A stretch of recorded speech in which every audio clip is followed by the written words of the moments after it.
In today's video, I'm going to teach you how to get all submitted forms through email on Jotform. Whether you're a small business owner, a teacher collecting assignments, or just someone who needs to track submissions effectively, utilizing Jotform's email notifications is a handy way to stay updated without the need to constantly check your account for new entries. Let's get started. First, open up your preferred web browser and search for Jotform. It's a straightforward process, just like any usual web search.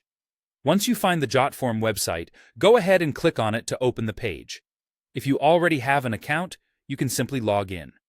However, if you're new to Jotform, no worries. Signing up is quick and straightforward. Just follow the on-screen instructions to create your account. Now that you're logged in, you'll see a dashboard showcasing your forms. Browse through them and select the form for which you wish to receive email notifications. This form could be anything from a contact form to a product order form, depending on what you're using Jotform for. Once you've selected your form, direct your attention to the orange navigation bar at the top of the form builder. Click on the Settings tab. This is where all the magic happens.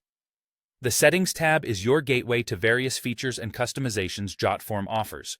Within the settings, focus your attention on the left-hand menu where you'll see an option labeled Emails. Click on it. Now here comes the vital part. You'll see a button labeled Add an Email. Go ahead and click on that, and then select Notification Email. This action lets Jotform know that you wish to set up an email alert for each submission. Think of it as setting up a direct line from your Jotform to your inbox. Following that, you'll be directed to the Notification Email Settings window. You'll want to locate the Recipients tab here.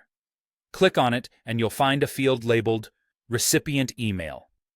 This is where you enter the email address or addresses where you'd like to receive form submissions. Adding multiple recipients is as simple as separating each email address with a comma. Having entered the desired recipient email addresses, don't forget the final step. Click Save. Saving your changes ensures that your settings are locked in and you won't miss out on any form submissions moving forward. And that's it. You've successfully set up email notifications for your Jotform submissions, streamlining your workflow and keeping you up to date without any extra hassle. Whether you're on the go or managing a busy schedule, you'll always be just an email away from the latest updates. Thanks for watching, and I'll see you in the next video.